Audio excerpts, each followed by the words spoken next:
setia hati itu sama dengan ilmu kesadaran. Untuk mencapai ilmu kesadaran, kita harus mengetahui bahwa setia hati itu adalah kasunyatan. Bengi iki kowe kabeh bakal antuk piwulan setia hati kang kapisan, kang sepisanan. Ya. Eling diling menawa kabeh mau amung mujudake pasemon, pelambang, dudu gukun tuhun, dudu tahayul, dudu klenik. Pak Deng Imron di mata Mas Sumin.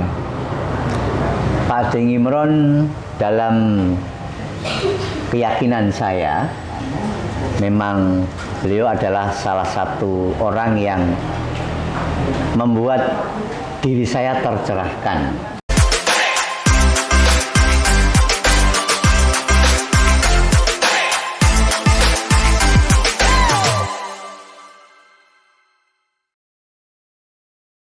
Akan saya mulai dengan satu tembang pangkur singgah-singgah gedong kuning namanya ya.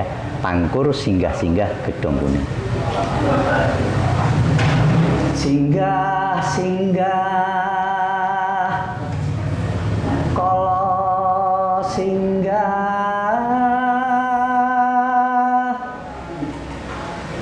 pansumi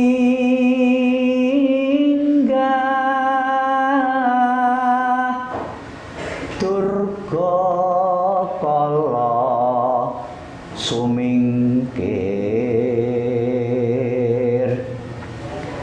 singa homo singa bau sing asuku sing asira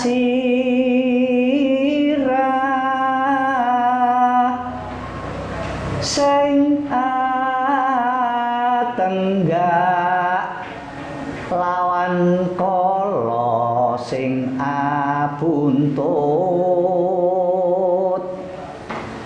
padha sira suminggao mulya mring asal neki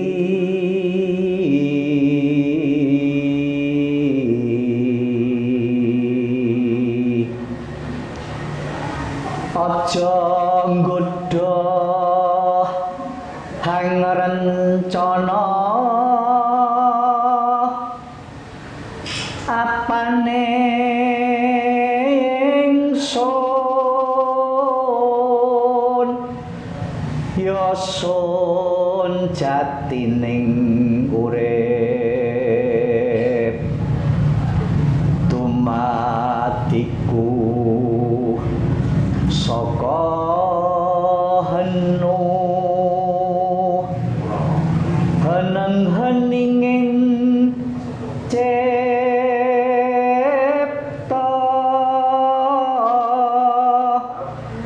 sinang sono ing tawang tawang prajaku sinebut pura kencana bebetenge rajek wesi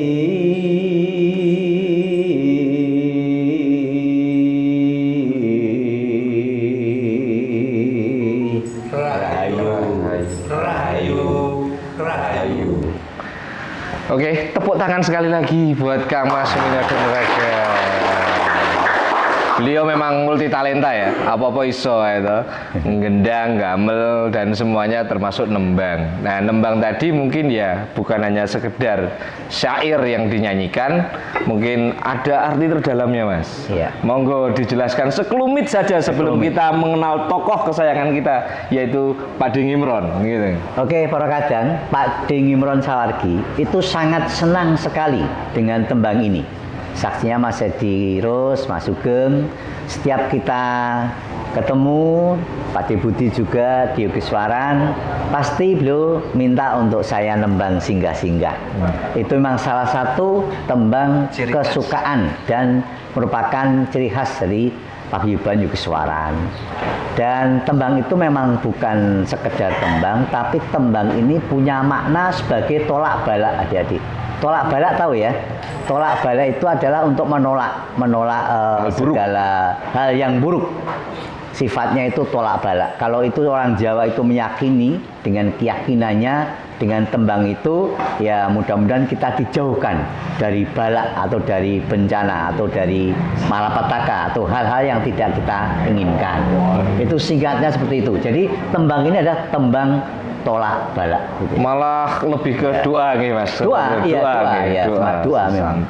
Doa sebagai permohonan untuk kita dihindarkan dari segala bencana dan malapetaka. Artinya luar biasa sekali kamas-kamas semua, sedulur-sedulur, mbak-yu semua, adik-adik dimanapun berada. Santai Mas, kemunjurien sama ngerokok-ngerokok yang dimanapun berada, yang di Zoom juga boleh sambil ngemil apa gitu. Yang di sini nggak usah tegang-tegang, kita slow saja. Langsung saja Mas. Oke. Mengingat waktu yang mungkin akan malam hari ini mungkin akan ada banyak seremonial di mana-mana untuk merayakan malam yang luar biasa ini. Dan satu pertanyaan akan saya mulai kepada Kang Mas Sumino dulu. Pertanyaan mungkin yang paling sederhana. Pak Deng Imron di mata Mas Sumino. Pak Deng Imron dalam keyakinan saya memang beliau adalah salah satu orang yang membuat diri saya tercerahkan. Jadi dari berbagai pengalaman yang saya lalui selama kami memang berkenalan dengan Pak Deng Imron, memang Pak Ade ini adalah satu tokoh yang memberikan pencerahan, sehingga apa yang disampaikan, diberikan oleh beliau itu betul-betul menjadi satu doktrin yang itu sudah mendarah daging, yang rasanya sangat susah untuk diganti dengan yang lain. Dan itu menjadi satu prinsip hidup saya selaku orang yang memang menjadi saudara muda Pak Deng Imron sebagai murid. Itu betul-betul apa yang disampaikan, apa yang diteladankan oleh Pak Ade itu menjadi satu prinsip hidup yang sampai saat ini itu saya pegang teguh dalam hidup saya. Lebih ke pencerahan. Berarti nilai-nilai yang diberikan Pak Ade adalah tentang spiritualisme. Betul. Spiritualisme.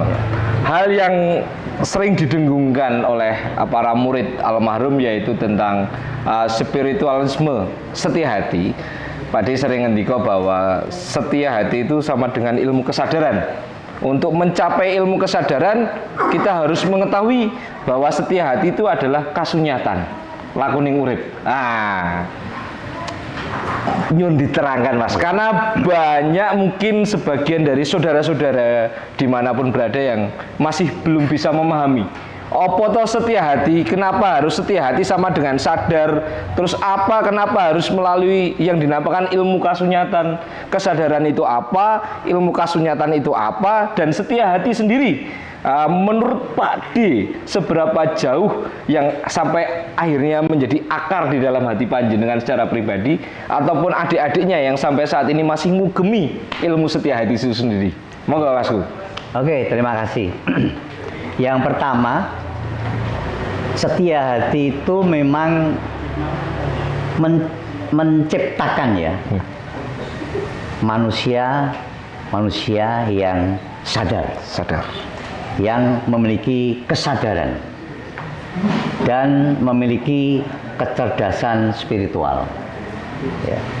Jadi dari kesadaran ini yang muncul dalam hati atau pribadi seseorang itu, kemudian ketika tadi dikatakan bahwa setia hati itu adalah ajaran atau ilmu yang mengajarkan tentang perilaku kehidupan sehari-hari. Perilaku kehidupan sehari-hari. Jadi perilaku ketika kita masih hidup, ya sekarang ini, ya di sini, ya saat ini, gitu. Esa menurut Pak Dewi Imron adalah ajaran perilaku kehidupan sehari-hari, gitu ya.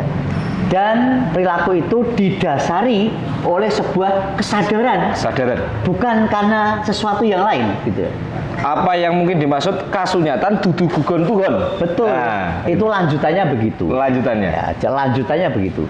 Jadi karena ini ada ilmu perilaku, maka dikatakan bahwa esa itu adalah ilmu kasunyatan, gitu ya. Jadi bukan gugon Tuhan, bukan tahayul, bukan klenik, bukan mitos dan sebagainya. Itu bukan. Itu sangat tegas dikatakan oleh Pak D almarhum itu ketika kita semuanya mungkin masih ingat ketika para kadang semuanya di Kecer ya, itu ada prosesi namanya, prosesi upacara pembukaan yang saya ingat betul dan saya berusaha menirukan kata-kata beliaunya. Jadi ngendikannya beliau itu begini. Jadi bengi iki kowe kabeh bakal antuk piwulang setia hati kang kapisan, kang sepisanan. Ya. Eling deling menawa kabeh mau amung mujudake pasemon, perlambang, dudu gugon Tuhan, dudu tahayul, dudu klenik. Nah, itu yang dikatakan mesti seperti itu. Nah, itu tegas dikatakan. Jadi memang setia hati itu betul-betul adalah sebuah ajaran perilaku kehidupan dan itu merupakan sebuah ilmu kasunyatan hidup. Jadi ajaran-ajarannya lebih ke rasionalisme berpikir. Rasional berpikir dan juga bisa diterima di hati. Rasa. Ada keselarasan. Ada keselarasan. Akal dan rasa. Ya. Nah, kemudian Mas, ditarik lagi sebelum ke Mas Budi ke. Nah, nanti sabar. Diteruskan Mas Mino. Kalau begitu, kalau setia hati itu fokus ajarannya yang utama adalah titik beratnya adalah spirit nih Mas. Ya. Kalau kita bicara setia hati memang pusatnya adalah tentang spiritualisme. Spiritualisme perlu sedikit pemahaman bahwa spiritualisme itu bukan supranaturalisme. Betul. Itu adalah dua hal yang berbeda. Supranatural dengan spirit. Kalau spirit itu ajaran gitu Mas, lebih ke seperti apa yang diajarkan Pak D itu jatuhnya spirit. Ya. Jadi kalau nanti ada yang nggak tedas baco atau iso mabur dan sebagainya itu jadinya supranatural gitu dan sebagainya. Jadi perlu ada pemahaman supaya tidak ada mix atau abu-abu campur yang akhirnya kita sendiri tidak bisa membedakan definisi itu. Kadang saat kita bicara spiritualisme yang ditunjukkan adalah orang mempan ditembak kata-kata itu kan gagal paham dalam berpikir Mas. Kemudian Mas, lalu letak sisi spiritualisme korelasinya kepada organisasi kita PRS ini, Persaudaraan Rumpun Setia Hati, yang ajaran dasarnya itu adalah olah krido Mas, pencak silat. Lalu apa hubungannya letak spiritualisme dengan olah krida kita, dengan pencak silat kita? Kenapa hal yang kita mainkan adalah rasa yang paling utama tadi? Rasa, rasionalisme dan rasa itu tadi. Kenapa harus didasari dengan pencak silat? Nah, ya. Oke. Yang kita bisa pahami dari namanya saja ya. Namanya saja sejak yang sulit itu mengatakan dinamakan setia hati. Ya. Itu jelas itu. Dari namanya saja setia hati. Itu sudah mengandung satu nuansa spiritual. Nah, tetapi memang setia hati itu berangkat dari olah krida tadi, pencak silat tadi, gitu ya. Nah, kemudian memang kalau kita bicara tentang setia hati itu kalau kita mengacu pada ajaran yang munandar, ya, bahwa untuk mewujudkan setia hati itu memang ada 3 cara yang tidak boleh dipisahkan. Satu, dengan belajar pencak silat secara fisik kanuragan. Secara fisik. Yang kedua, belajar tentang spiritual, setia hati. Yang ketiga, harus berorganisasi untuk bisa mengembangkan setia hati itu sendiri. Itu cara mewujudkan manifestasi dari setia hati, sehingga tidak bisa dipisahkan.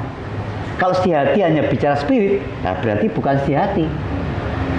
Setia hati itu harus pintar pencak, harus matang dalam olah rasa, dalam hal spiritual setia hatinya.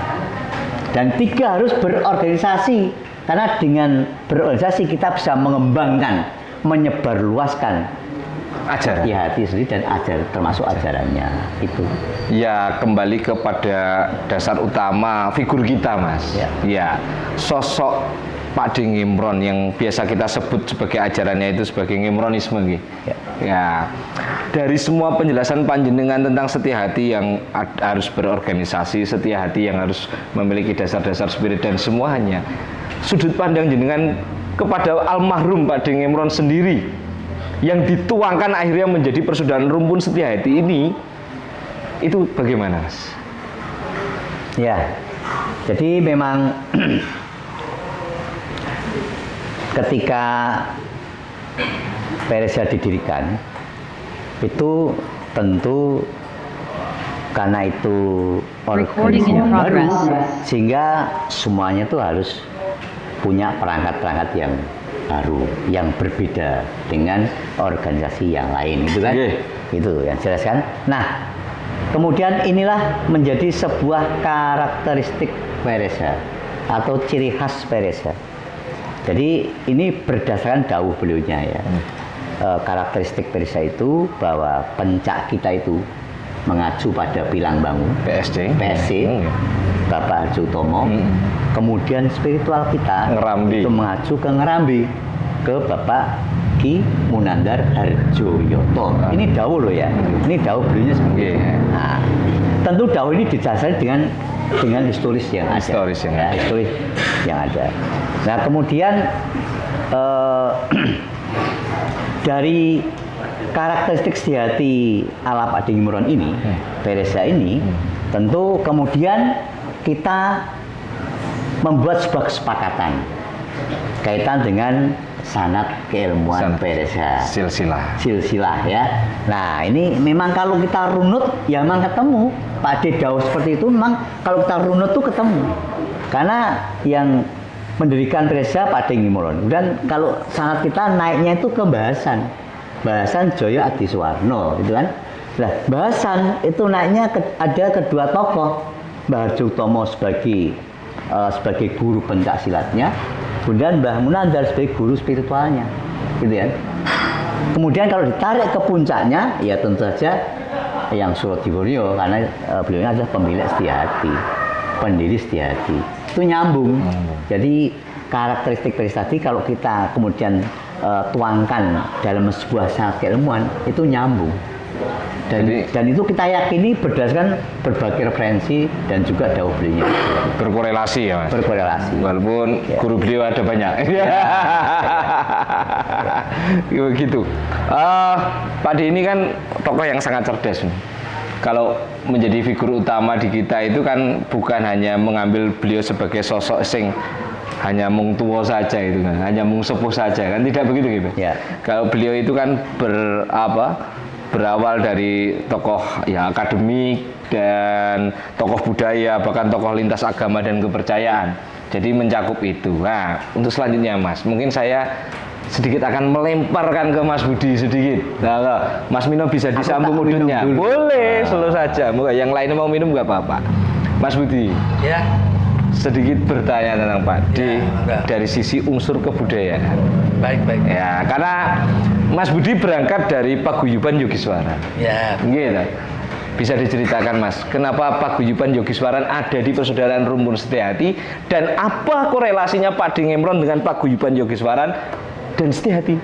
Ya. Nah, monggo. Ini dongeng lawas. Dongeng lawas, salah aja karena gini Mas, di luaran itu ada sedikit banyak yang bertanya-tanya ya. Mungkin. Piye to kok enek Yogiswaran, kok enek persaudaraan, kok kadang Persaudaraan Rumpun Setia Hati tapi kok Yogiswaran. Nah, gitu-gitu. Nah, mungkin di luaran sana masih banyak yang bingung tentang itu. Jadi mungkin pada malam hari ini Mas Budi bisa ngulik sedikit atau banyak ya nggak apa-apa lah, pokoknya bebas dan apa hubungannya Pak Di dengan Yogiswaran? Bahkan Pak Di sendiri kan nama anunya ada Kanjeng Pangeran Yogiswaran Surya Diningrat. Nah, itu mau gak dijelaskan? Lalu Om Sumino ini suatu saat datang ke tempat saya, yuk kita main ke tempatnya Mas Ngimron. Oke, siap. Datang ke tempatnya Mas Ngimron sini. Pada waktu itu yang ada baru ada Om Edi sama Om Sugeng yang baru itu. Nah, terus kenapa kamu Mas Ngimron? Kenapa kamu kesini? Ya, katanya kan kita ini kan saudara. Kenapa kita tidak boleh berkunjung? Nah, terus pada waktu itu setiap malam Jumat. Itu mesti di sini hadir. Dan lintas itu. Lintas agama. Dan yang paling utama itu dulu teman-teman atau kadang-kadang saya yang dari Talang itu saya bawa ke sini. Cocok akhirnya. Terus dari teman yang lain akhirnya kalau setiap malam Jumat terus jadi rame. Penuh sini. Ya, setelah itu terus ada yang usul pada waktu itu dibentuk suatu paguyuban. Lalu Mas Ngimron menghiyakan. Oke, lalu terus namanya apa gitu. Pikir Om Sumino menemukan gagasan. Pakai saja tuh namanya Mas Ngimron, Yogiswara. Jadi Yogiswaran. Iya, Mas Ngimron. Yo, cocok. Akhirnya begitu. Akhirnya disahkan menjadi nama Yogiswara. Nah, tujuannya Yogiswara itu apa? Begini. Adik-adik yang saya bawa dari Talang itu kan usianya sudah kebanyakan sudah di atas 40 pada waktu itu. Sepuh. Ya, sudah di atas 30 lah. Nah, sudah sepuh lah. Terus kan Mas Ngimron ini diajari pencak orang mlaku Mas. Nah, terus piye? Ya diajari ngomong wae medo lincah ngomong. Paguyuban Yogiswaran itu bergerak di apa aja tuh Mas? Misalnya kalau kita lihat kan kayak ada yang karawitan gitu, selalu mengiringi Pak Di Solo Spell dan sebagainya itu. Apakah memang nuansa itu sengaja dibangun Pak Di sebagai kalau mengingat beliau juga sebagai seorang budayawan gitu? Coba cerita Mas. Betul, apa yang di omongke Mas Ari memang ada kaitannya dengan pencaksilat. Maksudnya yang ini, kadang-kadang Yogiswaran diwajibkan untuk belajar nabung gamelan. Tujuannya untuk melengkapi gerak solo spell atau gerak pencak silat. Akhirnya memang pada waktu itu sebelum saya datang sama adik-adik yang ada di Talang, saya bersama Om Sumino ini belum datang ke sini. Beliau Kang Mas Ngimron itu sudah punya anggota grup karawitan yang dipimpin Pak Sarjo pada waktu itu. Ya, tuh. Ya berhubung beliau-beliaunya itu sudah sepuh, akhirnya kan ya juga latihannya ya kadang latihan, kadang tidak. Nek wong Jawa ngarani datnyeng. Karo nyenge oke date kan gitu kan. Nah, akhirnya terus sampai pada waktu itu ada yang disusul dari paguyuban Yogiswaran yang ada di Klaten. Tentunya ada Yogiswaran yang ada di Klaten sana, ada yang diketuai Mas Yoto almarhum. Nah, itu juga datang ke sini. Lalu setiap malam Jumat ikut meramaikan. Nah, itu tujuannya dulu dibentuknya Yogiswaran itu memang sengaja untuk supaya Yogiswaran nanti di bidang kesenian dan bidang sastra dan juga bidang bidang spiritual. Berarti itulah letak korelasi Yogiswaran dan Setiahati. Iya, betul. Lah, mungkin itu nih Kang Mas Sumino, mandat Pak Di yang selalu bilang bahwa Yogiswaran dan Pereza itu seperti dua mata uang begitu yang tidak boleh dipisahkan. Ya, betul. Dan selalu bersama karena semua kadang Yogiswaran itu adalah ya kadang Pereza. Kadang Pereza. Ya kadang Setiahati gitu Sedikit Mas Budi, sedikit saja. bagaimana di mata Mas Budi Ya. Pak Ding Imron sebagai kadang sepuh panjenengan, yang beliau juga adalah seorang tokoh budaya. Menurut Mas Budi, Pak Ding Imron sebagai tokoh budaya itu sudah sejauh apa kagem panjenengan secara pribadi? Apa aja toh yang sudah dilakukan Pak D itu? Kenapa beliau kok misalnya layak gitu kalau kita sebut bahwa beliau itu sebagai figur sepuh kita yang juga sebagai tokoh budaya? Ya. Baik. Kalau kita mengingat almarhum beliau Mas Imron itu memang kalau boleh saya katakan itu memang Mas Imron itu bisa dikatakan multi talenta ya. Seorang psikolog, bisa kalau boleh saya katakan juga seorang filsuf,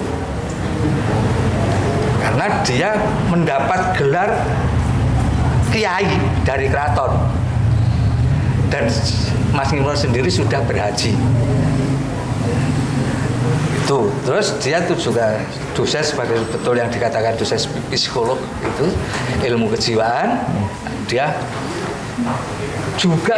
tuh beliau itu seorang seniman, karena beliau sampai membeli perangkat alat-alat ini bukti bahwa beliau itu seorang seniman karawita. Mungkin Mas Budi bisa fokus ke kamera. Oke. karena ada banyak kata-kata di mana-mana yang juga menyaksikan Mas Budi loh ini. Oh, Oke, jadi ya. bukan hanya kata-kata yang di pabelan saja nih Mas Budi. Ya. Juga butuh pencerahan. Monggo Mas, dilanjutkan. Saya sambil ngerokok ini. Ya, mau.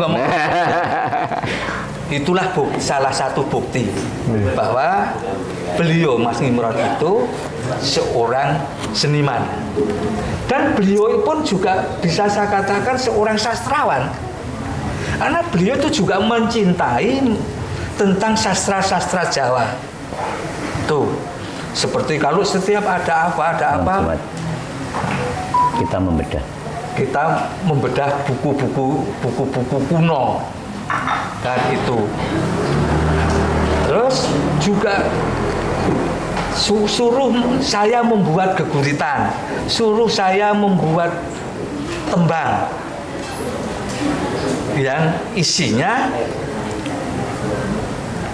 suatu pelajaran tentang kerohanian. Jadi spiritual itu adalah suatu ajaran kerohanian menurut saya. Nah, disitulah saya bisa mengatakan bahwa Mas Imron itu multi talenta, karena terus terang saja Mas Imron itu bagi saya konkret ya. Filosof, psikolog, juga seniman, akademisi juga sastrawan, juga apa? Santri. Dapat kiai haji. Iya. Berarti gini, Nyun Sewu, bahwa persaudaraan Rumpun Setiahati itu ya dibangun benar-benar oleh karena landasan dasar yang punya pondasi atas dasar keilmuan-keilmuan yang terstruktur dengan baik, Mas. Ya. Kalau saya boleh bilang begitu. Jadi bukan asal meden-medeni gitu ya, atau menakut-nakuti dengan sesuatu, dan misalnya yang akhirnya ditafsir kepada hal-hal yang agak keliru. Misalnya kalau Nyun Sewu Mas, kalau beberapa kata kan ada yang memahami kita dikorelasikan pada bentuk-bentuk yang agak nyeleneh gitu. Misalnya kalau kita keceran, kalau PTA Bang Sapi itu jadi warga galak kayak gitu. Itu tidak bertemu berarti di arus itu ya Mas ya. Itu karena sepertinya memang beda pemahaman dan beda track dengan Pak Ade secara keilmuan. Ngoten Mas Wino oke. Iya, coba Mas. Begini. Supaya banyak kadang-kadang tidak salah paham ini Mas. Justru Pak Ade itu sejak awal ketika saya minum dulu ya. Santai Mas. Ketika adik-adik TAP 1 itu disahkan atau dikecer, itu di awal itu sudah dituntaskan. Kaitan pengertian misalnya ubur rampe, itu harus tuntas, dipahami betul bahwa itu hanya merupakan simbol, perlambang. Jadi itu bukan klenik, bukan gontuhun, bahkan bukan hal yang bersifat syirik atau musyrik. Tapi ubur rampe yang digunakan di dalam prosesi kecaran itu hanya betul-betul merupakan simbol perlambang. Dan media sesuai dengan tradisi Jawa. Tradisi Jawa. Karena kalau orang Jawa itu memberikan ajaran, petuah itu pasti diwujudkan dalam bentuk simbol-simbol. Kalau di era modern mungkin ada LCD ya Mas, dan sebagainya. Ya. Nah, kalau ya itu mungkin kekayaan lokal jenius leluhur kita yang akhirnya diteruskan, dan bahwa simbol-simbol itu tadi bukan serta merta datang ada di ESA, ngerti nggak Mas? Ya, yang betul. artinya itu sudah ada sebelum bahkan ESA itu tercipta dalam wujud organisasi. Sebagai contoh begini, simbol itu bisa saya gambarkan ketika orang Jawa itu punya tradisi hajatan mantu misalnya, ya, hajatan mantu. Di situ banyak simbol-simbol juga. Ada janur, ada telur, ada suruh, ada pisang rojo, pisang raja. Itu sudah ada. Dan itu punya arti semua. Punya nilai-nilai, punya filosofi, itu ajaran-ajaran yang berkaitan dengan perilaku kehidupan, penuntun langkah dan juga doa-doa kepada Tuhan. Itu loh, itu maknanya. Sehingga sejak awal kita tidak mengenal bahwa ketika hal yang sifatnya simbolik itu harus tuntas, tidak boleh ditutup-tutupi. Adik-adik harus paham betul gitu loh. Jadi bahkan tidak ada kata durung waktu ini, tidak ada. Harus urung wayahe. Harus tuntas itu. Jadi kalau ada yang datang ke sesepuh terus bilang durung wayahe, itu hanya ada dua pilihan mungkin ya Mas. Tidak ada yang ditutup-tutupi. Semua dibuka. Secara tuntas. Gitu. Jadi kalau ada yang bilang durung wayahe, mungkin satu tidak tahu, kedua ya urung tahu ngerti.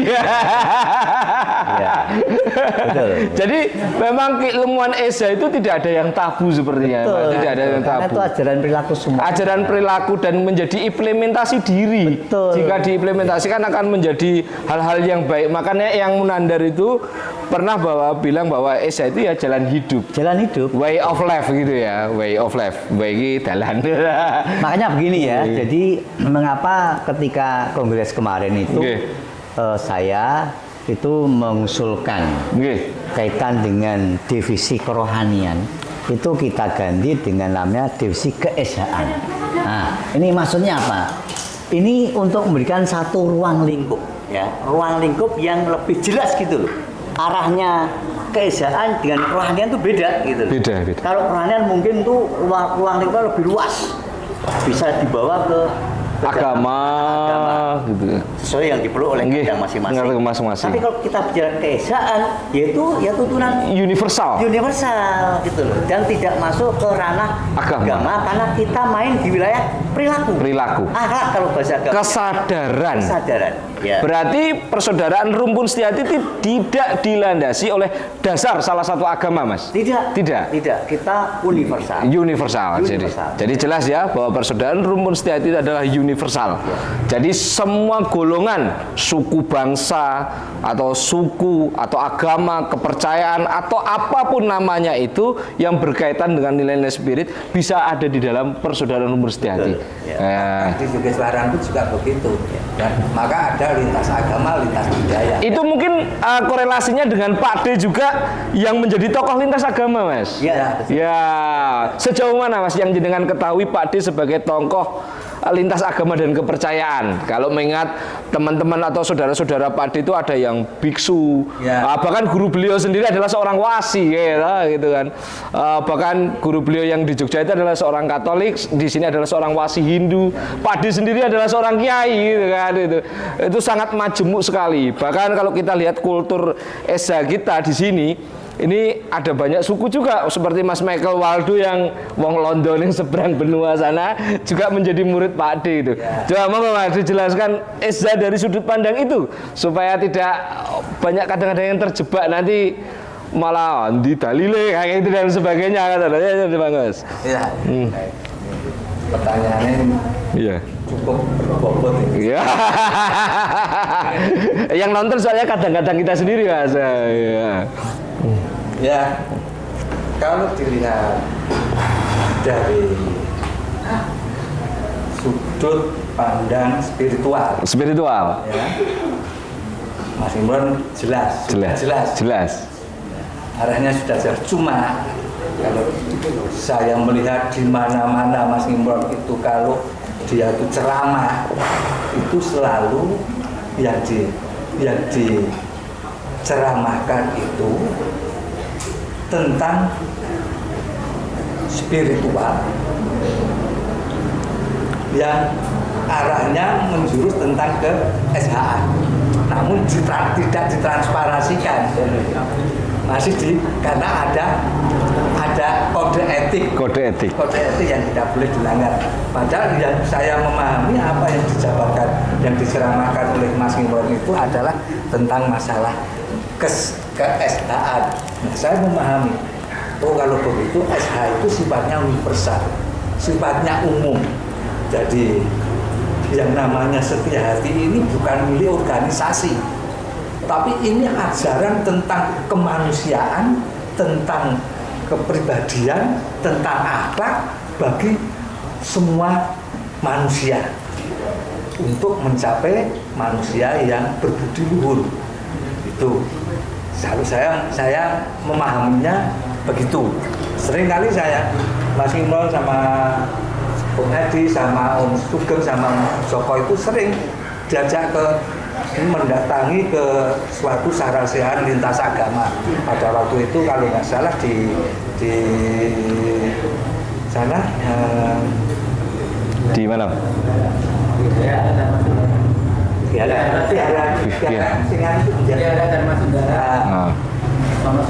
Di Vihara. Ya, Sono Sewu ya. Sono Sewu itu kan orang sing apa? Pura juga. Ya, pura ya. Itu kan. Ternyata iman yang diceramahkan itu dasarnya itu walaupun sering memakai bahasa yang disesuaikan dengan Hindu, dengan Buddha, disesuaikan dengan itu. Saya tahu bahwa ini sebetulnya ajaran SH. Jadi terus saya mengambil kesimpulan bahwa ternyata SH itu ajaran yang universal dan itu mengandung unsur-unsur keluhuran budi. Dan tidak menyalahi semua aturan dan konsep agama dan teologi apapun. Tidak sama sekali. Bahkan ini bisa diterima oleh berbagai kalangan agama. Ini keistimewaannya Mas Imron dalam beliau menceramahkan tentang keesaan ini di masyarakat. Oke, matur suwun Mas. Gini Kang Masku berdua. Kalau kita runtut dari diskusi kita malam hari ini, di malam yang baik ini dengan kita mendiskusikan tokoh sentral kita di organisasi kita, yaitu almarhum Pak Deng Imron. Ya, beliau sebagai seorang akademika, filosof, bahkan budayawan, tokoh lintas agama dan lain-lainnya, bahwa keilmuan Pak D itu yang mencakup di dalam satu sekup yang dinamakan setia hati di PRSN tadi, dengan dasar ilmunya adalah kesadaran diri atau ilmu kasunyatan, bukan gugon Tuhan. Berarti kan nilai-nilai dasar yang ada itu adalah nilai spirit. Nah, jika ada nilai-nilai spirit, gini Mas, lalu ada banyak kesaksian daripada kadang sepuh yang juga murid-murid beliau, mungkin salah satunya Kang Mas Sumino, Kang Mas Edi dan lain-lain, atau Kang Mas Budi sendiri, Kang Mas Sugeng dan lain-lain. Aku laku iki dengan nilai-nilai ini, kemudian aku menghasilkan ini, gitu kan. Hasil dari laku atau implementasi diri tadi itu menghasilkan, itu apa namanya Mas? Mungkin nyun sewu, itu kan bukan sesuatu yang diharapkan, tapi akhirnya datang menjadi suatu bonus atau apa yang ada di dalam diri kita melalui ikhtiar. Yang menjadi pertanyaan, itu proses dari ikhtiar kita menjalankan laku setia hati, atau itu adalah hasil yang kita inginkan saat kita melakukannya. Kalau kita berharap itu hasilnya akan sama dengan itu, berarti kan jatuhnya gugon Tuhan nih Mas. Jatuhnya klenek gitu kan. Lah jarine wong Islam percaya gugon Tuhan gitu kan. Tapi kok lelaku ini dadi ngene gitu kan. Itu coba Mas, ini yang sering jadi ambigu nih. Coba dijelaskan Kang Masku. Salah satu contoh Nggih. apa yang dikatakan oleh beliaunya. Salah satu ya, salah satu. Berdoalah kalian seperti apa yang kamu kerjakan. Ya, saya ulangi. Berdoalah kalian seperti apa yang kamu lakukan. Itu kan? Ini satu makna yang sangat dalam, bahwa keberhasilan seseorang, keberhasilan apa yang dilakukan itu berdasarkan ikhtiar dari upaya yang dilakukan oleh dianya sendiri. Artinya doa itu merupakan sebuah motivasi atau sugesti diri untuk melakukan apa yang sesuai dengan yang dia minta. Gitu. Jadi tidak semata-mata itu tadi, tidak semata-mata tergantung dari kita itu hanya pasrah saja. Tapi berdoa dan kita ikhtiar itu wajib hukumnya bagi Mas Imron itu loh. Ndonga kaya dene apa sing entuk lakoni. Jadi bukan sekedar berdoa dan tindakannya tidak sesuai dengan doa yang dia ucapkan, doa yang dia panjatkan. Itu sangat tidak sesuai dengan ajaran Mas Imron. Satu itu contoh tadi yang dikatakan. Jadi kemudian kalau laku di kita itu Pak D tidak pernah mengajarkan laku-laku apapun. Ya, kecuali satu Pak D itu mengajarkan laku, satu samadhi atau meditasi. Hanya itu saja. Itu laku di kita. Dan puncak daripada hasil dari sebuah samadhi itu sendiri ya kembali ke jiwa ya. Betul. Jadi kalau kita mengacu pada Sabta Wasitatama yang ke-7, barang siapa selalu melatih diri merasakan rasa ngrasa, mula bakal krosokan tanpa sairo. Itulah puncak tujuan yang akan kita capai, akan kita raih ketika kita berolah samadhi atau olah meditasi. Itu yang diajarkan padanya itu, tidak ada laku-laku lain. Itu yang dinamakan mungkin menjadi manusia paripurna. Betul. Dalam sudut pandang setia hati. Dalam hal ini dalam perspektif Pak D. Iya, dalam perspektif Pak D Ngimron bahwa yang kita ajar itu ada semuanya dalam perspektif perspektif Pak D Ngimron. Kita tidak akan melebar kemana-mana. Mungkin kalau ada tokoh-tokoh lain yang mungkin berbeda dengan sudut pandang kita sebagai murid-murid almarhum ya Mas. Mungkin kita tidak akan menyalahkan, tapi itu berbeda dengan kita. Ngoten mawon, itu berbeda dengan kita. Tidak pernah menyalahkan, tidak pernah akan menilai gitu. Kita ya hanya berbeda saja. Kita wajib menghormati perbedaan itu.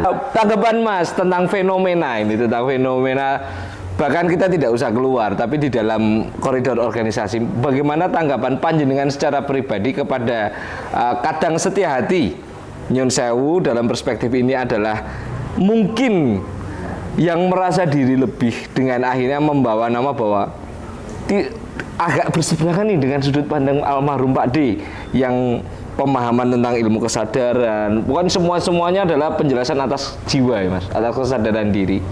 Kemudian mengajarkan atas nama Peres ya Mas. Misalnya gitu, iki ilmu saiki nggo nyantet wong iso Dik, misalnya, atau iso nggo apa kowe ora tedas dibacok dan sebagainya. Perspektif panjenengan dengan kadang-kadang yang ada di Persia yang masih seperti itu bagaimana Mas? Yang perlu kita pegang teguh ngendikan Mas Imron itu adalah semua itu berjalan sesuai dengan sunnatullah. Sunnatullah itu adalah hukum alam. Kasunyatan. Tidak pernah berubah sampai kapanpun. Kalau orang yang namanya orang itu dibacok ya mestinya ya mempan. Itu namanya sunnatullah.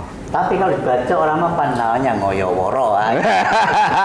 Ya. Dan mungkin saya betul oleh ngoyoworo. Boleh ngoyoworo. Menurut perspektif Pak D. Ya, kita harus berjalan sesuai dengan sunnatullah itu sendiri. Ilmu hukum sebab akibat ya itu memang harus kita yakini itu gitu loh.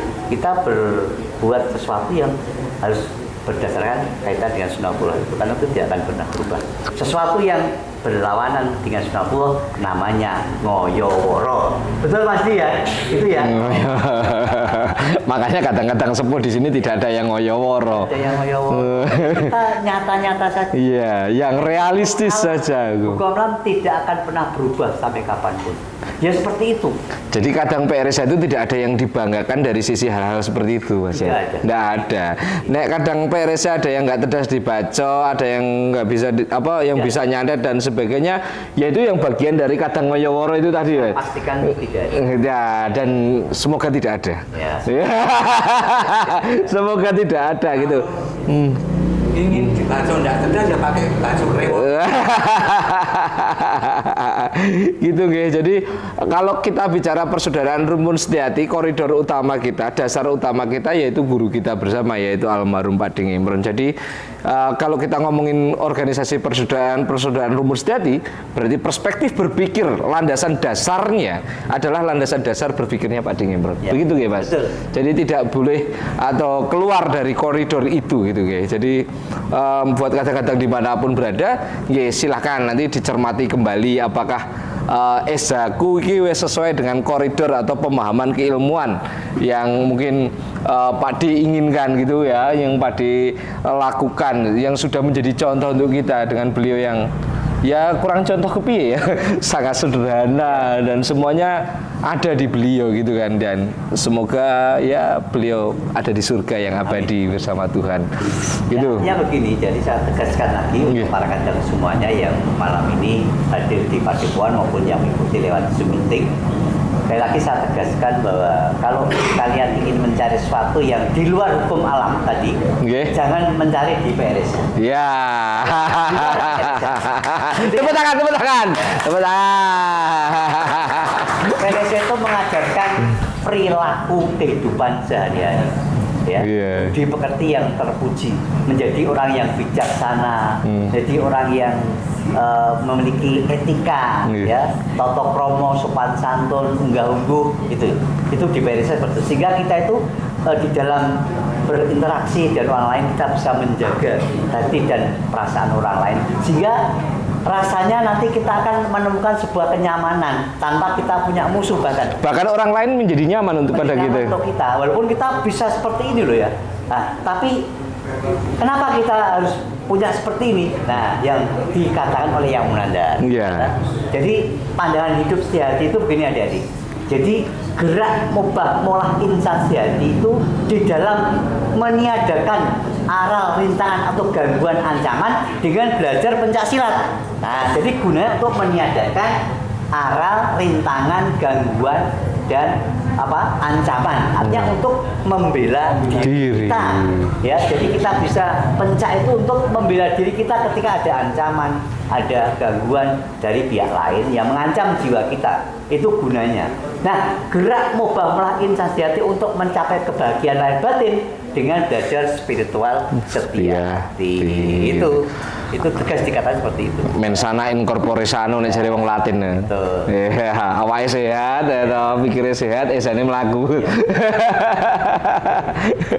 Ya, begitu kurang lebih pemahaman. Ini mungkin ada tanya jawab nggak sih Mas Adam? Dan ini Mas. Pripun dilanjutkan dulu sama Kak Mas Budi.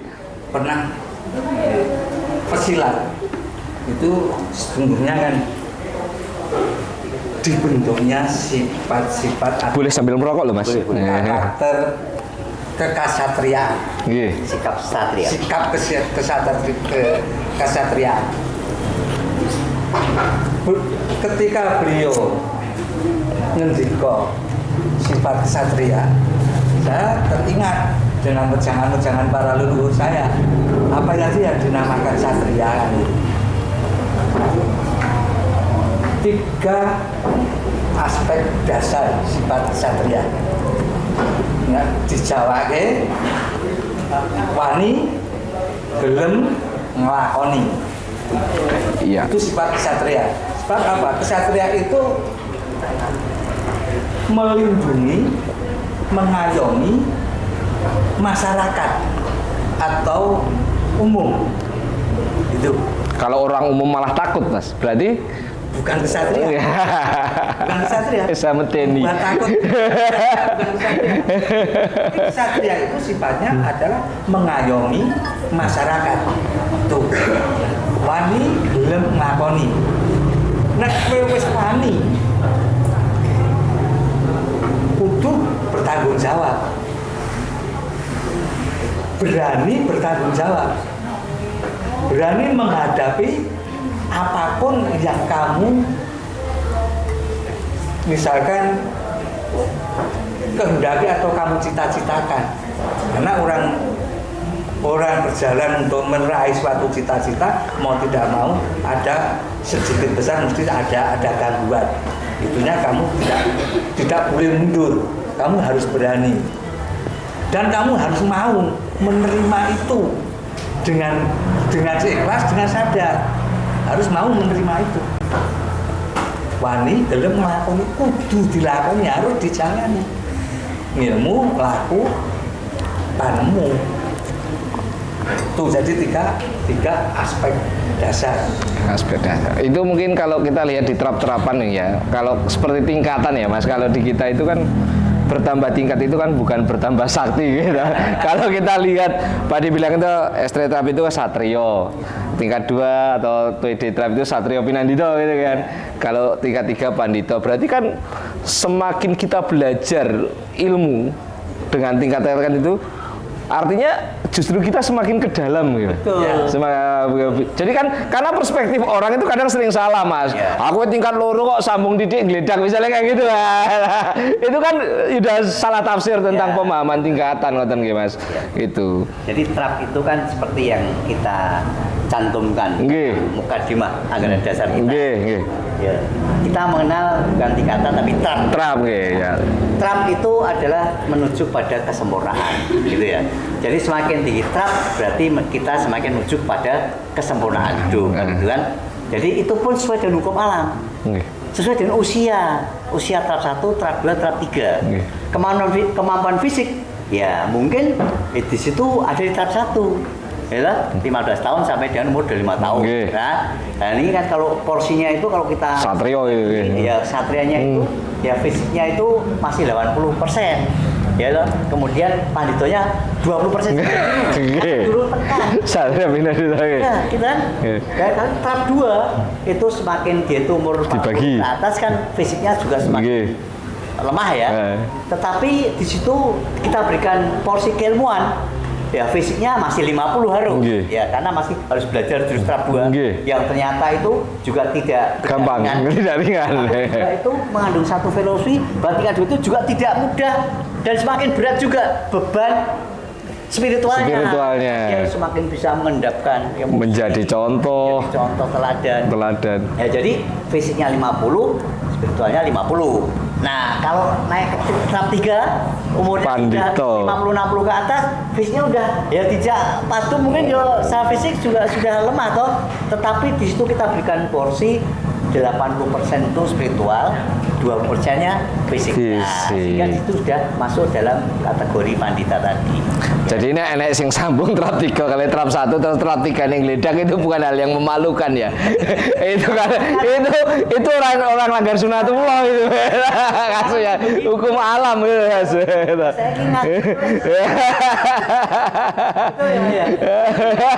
Jadi kalau ada yang nafsirkan kok trap 3 kok sambung kalau trap 1 tipe, itu kebangetan trap 1 ne tega karo Kang Mas Sepuh ya.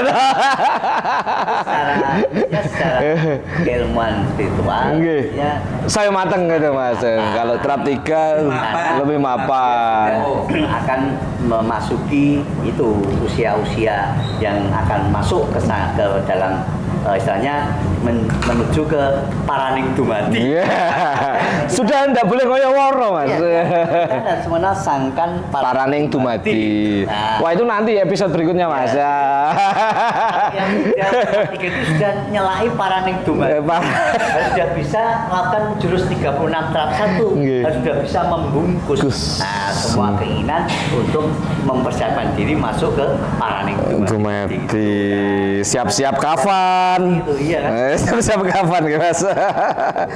Oke, mungkin selanjutnya mungkin kalau ada episode tanya jawab deh. Ada, termasuk yang di Zoom ya.